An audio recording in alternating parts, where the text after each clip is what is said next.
Hi, everybody. So I want to do a deep dive into a marketing method, and this probably applies more to a service-based business than anything else. But I mean, the principles could apply to anything, honestly. But I'm going to describe for you, for a bookkeeping business, how how you build up referral partners.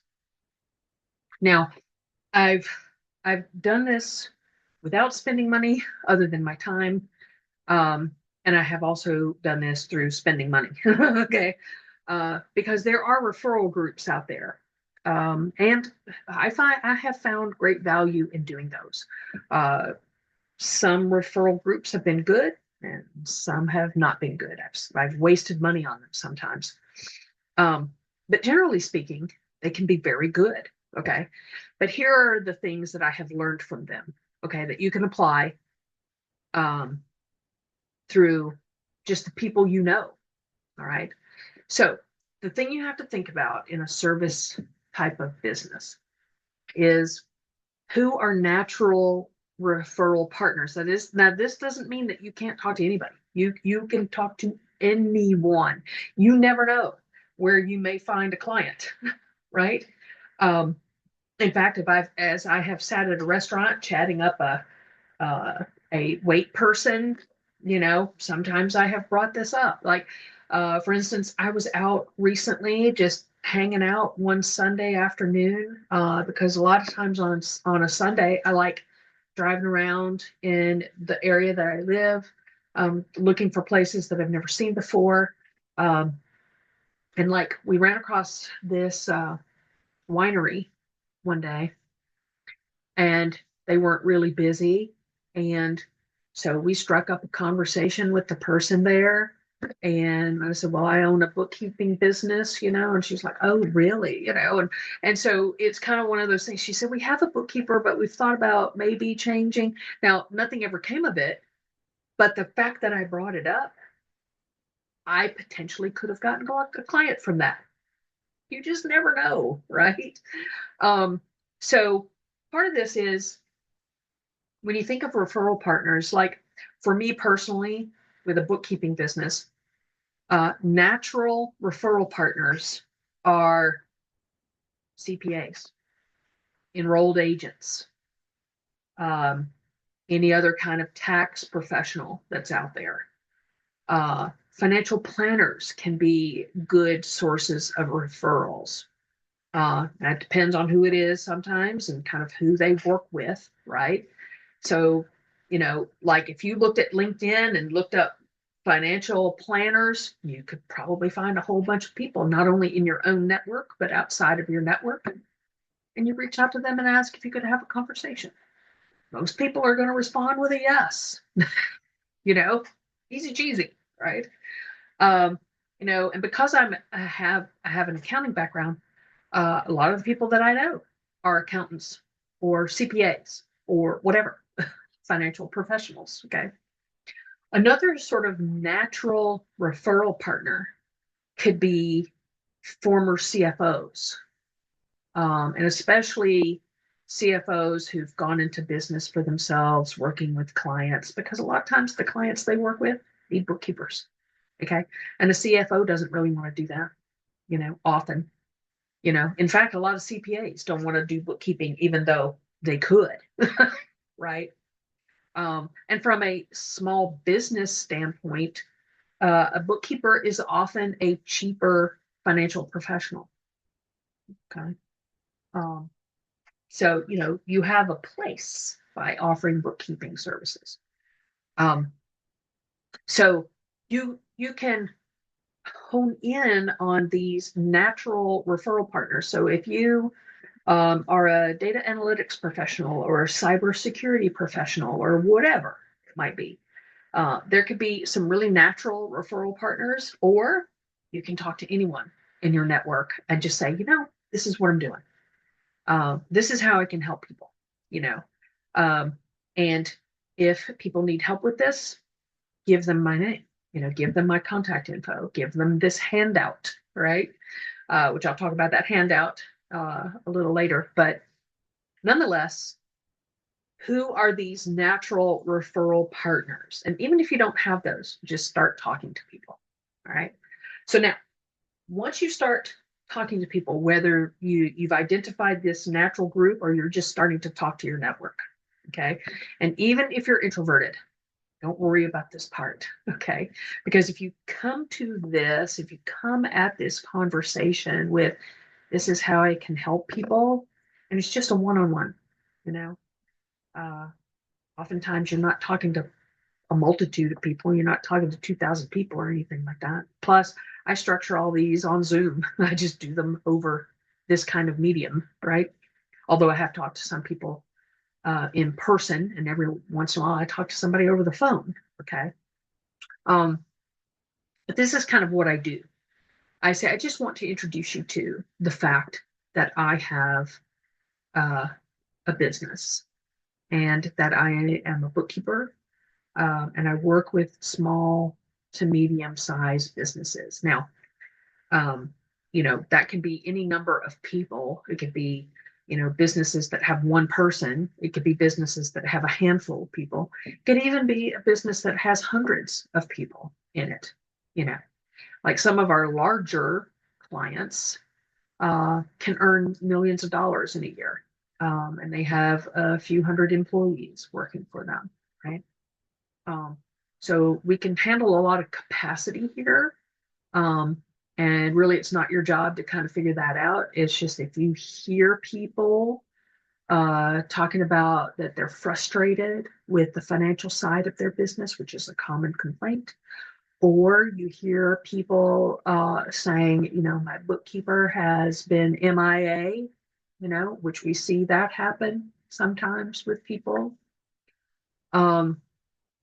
My bookkeeper is not keeping my books up to date, because sometimes these conversations just kind of come out of people, right? So you're just keeping your antenna open, to, oh, or even a person who's like, I want to start a business, and I'm not sure where to go or how to do it financially. We are a person that can help with that sort of thing, right? We've helped small businesses get started at times, and then help them keep their books over time. So we can actually help somebody from the very beginning, or we can step into a situation where they're struggling with their financials. Uh, like we worked with someone once who went to a banker to get a loan and couldn't because their financials were in such bad shape, right? Um, and so bankers can be a natural place to talk to people about what you do and how you do it and things like that. And so when you get into that conversation, it's just really, I'm not expecting anything. I'm not expecting you to have a certain number of referrals in a year or anything like that, but this is what we do. And I'm going to give you this PDF so that you have information about who we are and what we do. And if you ever hear anybody frustrated with the financial aspect of running a business, owning a business, etc., we are a person you can refer to for that person. Okay. So it's an easy, cheesy conversation. In fact, most times this can be a half hour. Okay. So for those of you that are introverted, for example, maybe you do one of these a week. Maybe that's all you can do. Okay. For somebody more extroverted, doing 10 in a week probably won't be a big deal. Right. But if you do it on a consistent basis, you will be surprised as to what kind of clients come out of that. Right. And even if you have products, or any other kind of services, this kind of model can be useful, right? Because, like, let's say that you have a business and you're not even sure where you could go to market yourself, getting people on a phone call in your natural network, with people you already know, and go, I'm doing this and I want to start selling these products or selling these services. Have you ever heard of anybody that's done that? Right? Maybe 9 times out of 10, people are going to go, no, I don't, but I'll keep my eyes open, and every once in a while you might have somebody say, oh, I have an idea for you. There's this thing or that thing or this event or that event that you can go to. And then all of a sudden, you've got a natural place to go. Okay. So really, part of this, yes, is the unknown. And that is the, like when we go to school, often we're like, here's the book, here's the answers, you know, da, da, da, da, right? But when you're out there working on your own business, sometimes it's like, oh, I have this challenge. I need to talk to people around me, see what they know, see if they know anything, see if there's anywhere that I can go. And then all of a sudden, here's an opening, right? Um, so it's an investigatory sort of curiosity that you have to have about your business, your products, your services, and just start chatting people up, you know. And if you're introverted, it might be a little less, you know, but consistent over time. And if you're extroverted, it might be a lot, but consistent over time. But the whole key here is that you have the means to be able to start talking to people. And I honestly have found, like through these referral groups that I've been a part of, this has been really powerful to have other people out there with their antenna up thinking about you. And then all of a sudden they're like, they hear something and they're like, oh, I have the person that you can talk to. Right. And it doesn't mean that they'll end up working with you, but at least you're getting those referrals. Okay. Now, another thing to think about is to potentially reward those referral people. You know, so it could be a thank you gift at the end of the year. Keep track of who has given you referrals and the business that you've gotten from them. You know, send them, you know, a gift at the holidays, you know, or something like that. Um, like for instance, when we get a referral from a client, um, we have started now with doing a statement credit. Okay, and I will detail kind of what we've done around that, um, and and share that with you as well. But it's a way of recognizing people for their thoughtfulness and their engagement with you. Um, you know, and I have offered, you know, some free time as well, you know, for people. So, you know, those are ways, you know, you can get fairly creative about those kinds of things, in terms of kind of how you implement rewards for referrals and things like that. Okay.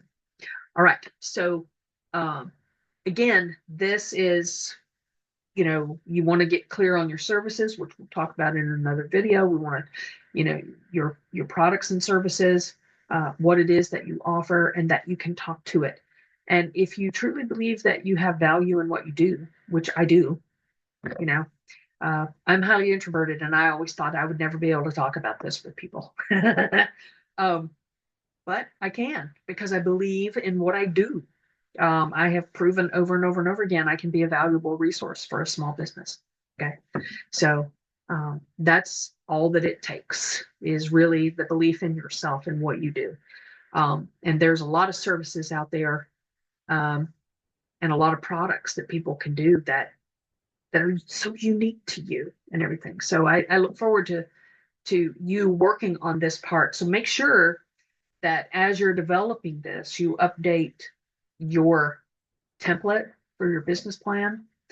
Also, if this is going to cost you something, that you're updating your cash flow and those financial documents.